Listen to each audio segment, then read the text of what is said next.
Եվ այսպես ուշադրություն, իսկական սենսացիա եղավ։ Իրաքի հյուսիսում թուրքական բանակի ճամբարը ենթարկվել է հրթիռակոծության, Armlive Media կետրուն գրում է։ Իրաքի հյուսիսում Նինավա նահանգում գտնվող թուրքական բանակի ճամբարը ենթարկվել է հրթիռակոծության, ՌԻԱ Նովոստիի փոխանցմամբ հայտնում է իրաքյան Շաֆակը։ Մոսուել-կան ճամբարը, որը գտնվում է Մոսուլի հյուսիսում, որտեղ տեղակայված է թուրքական բանակը, ենթարկվել է հրթիռակոծության։ Ճամբարի մոտակայքում ընկել է 5 հրթիռ, որոնցից 3-ը պայթել են, մյուս 2-ը ոչ, ասել է աղբյուրը։ Քրդստանի աշխատավորական կուսակցության հետ զինված հակամարտությունը Թուրքիայում սկսվել է 1984 թվականին և վերսկսվել 2015 թվականին։ Հյուսիսային Իրաքում հենակետներ կան, որոնց դեմ Թուրքիայի զինված ուժերը օդային և ցամաքային գործողություններ են իրականացնում։ Армия Турана показалась на южных рубежах России.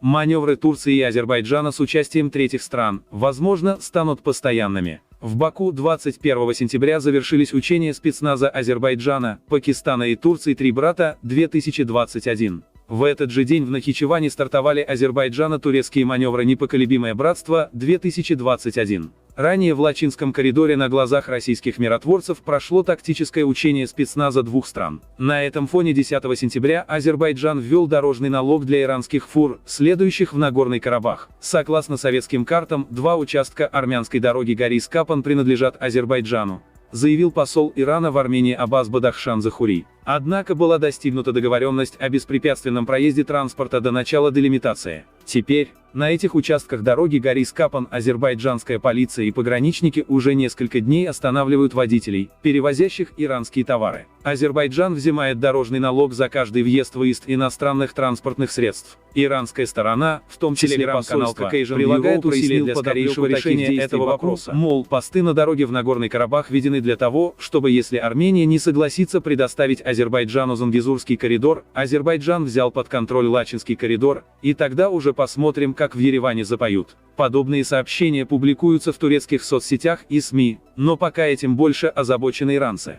Соцсети стали публиковать видеоролики, где показана концентрация иранских войск и боевой техники вдоль реки Аракс, которая служит границей между Ираном и Азербайджаном. Связано ли это с транспортными инцидентами на дороге Горис-Капан, неизвестно. Однако в последнее время Тегеран уже высказывал свое отрицательное мнение о действиях Баку. Скажем, представитель МИД Ирана Саид Хатибзаде неделю назад заявил о том, что участие Пакистана и Турции в маневрах «Три брата-2021» противоречит положениям Конвенции о правовом статусе Каспия. Россия по поводу этих учений, как и по поводу участия турецких военных в маневрах в Лачинском районе, промолчала. Хотя при подписании трехстороннего соглашения с Баку и Ереваном Москва была против присутствия Турции в зоне Карабахского конфликта. Между тем взаимодействие Турции со своим стратегическим союзником Азербайджаном и другими тюркскими странами на Южном Кавказе, Каспии и в Центральной Азии обещает быть долгим и еще более масштабным. По сообщению турецкого агентства Анадола, на маневрах «Три брата-2021» присутствовали высокопоставленные гости из Казахстана. Значит, Казахстан вроде бы не против присутствия третьих стран на Каспии. А спецназ Турции и Пакистана, по данным СМИ и соцсетей, отрабатывал широкий спектр совместных мероприятий, включая высадку тактического воздушного десанта, выполнение рейдовых действий в тылу условного противника, выставление засад и проведение диверсий. Под эгидой ВМС Азербайджана совместно с турецким спецназом в ходе учебно-тренировочных занятий формировались группы подводного нападения и обороны. Что это за противник может быть для Азербайджана и его союзников в Каспийском регионе, чтобы проводить диверсии, в том числе с участием подводного спецназа, Иран, Россия?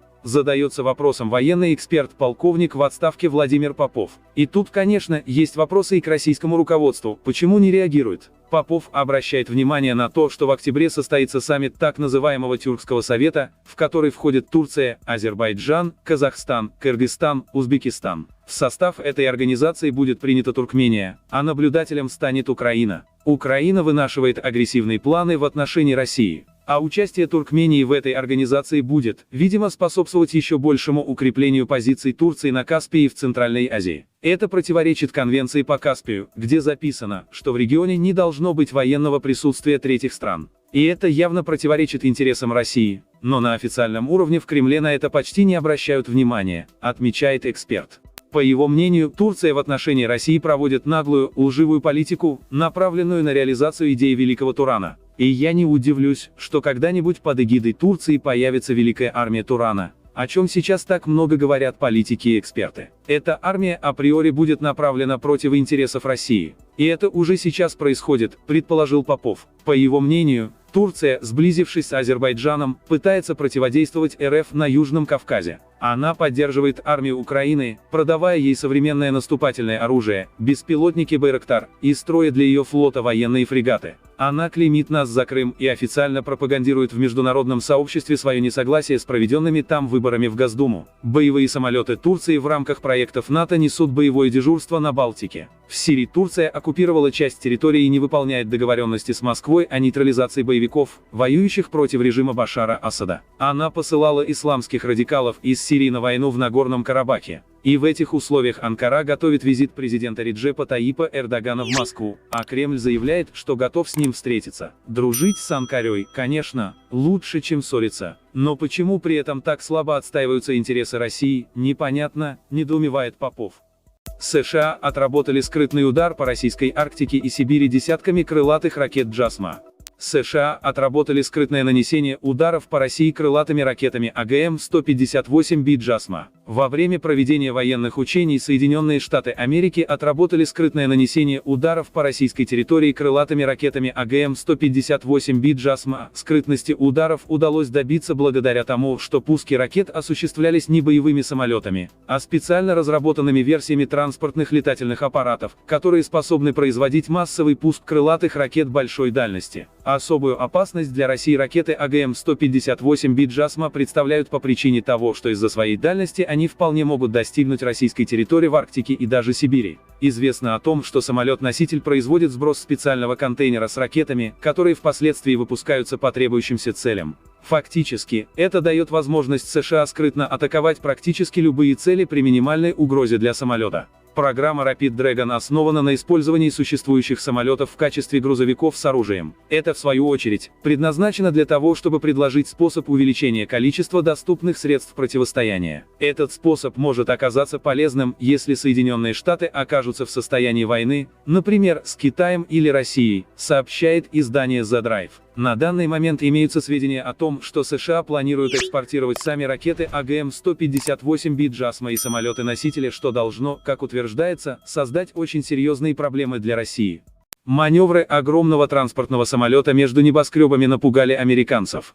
Полет гигантского транспортного самолета через городской квартал перепугал жителей американского города. В сети оказались уникальные видеокадры, на которых запечатлен момент полета гигантского транспортного самолета Boeing C-17 Globemaster через городской квартал. Маневры тяжелого транспортного самолета Boeing C-17 Globemaster, судя по всему, принадлежащего ВВС США, не только впечатлил, но и перепугал американцев, так как странный полет сравнили с атакой на небоскребы-близнецы в 2001 году. На представленных видеокадрах можно увидеть, как гигантский военный транспортный самолет буквально лавирует между зданиями городского квартала, осуществляя полет на очень небольшой высоте, что и создало повод для паники. Чем именно вызвано подобное поведение американских летчиков и являлась ли подобная ситуация плановой, неизвестно. Однако необычный полет транспортника Boeing C-17 Globemaster привлек к себе внимание, а ролик начал вирусно распространяться в сети.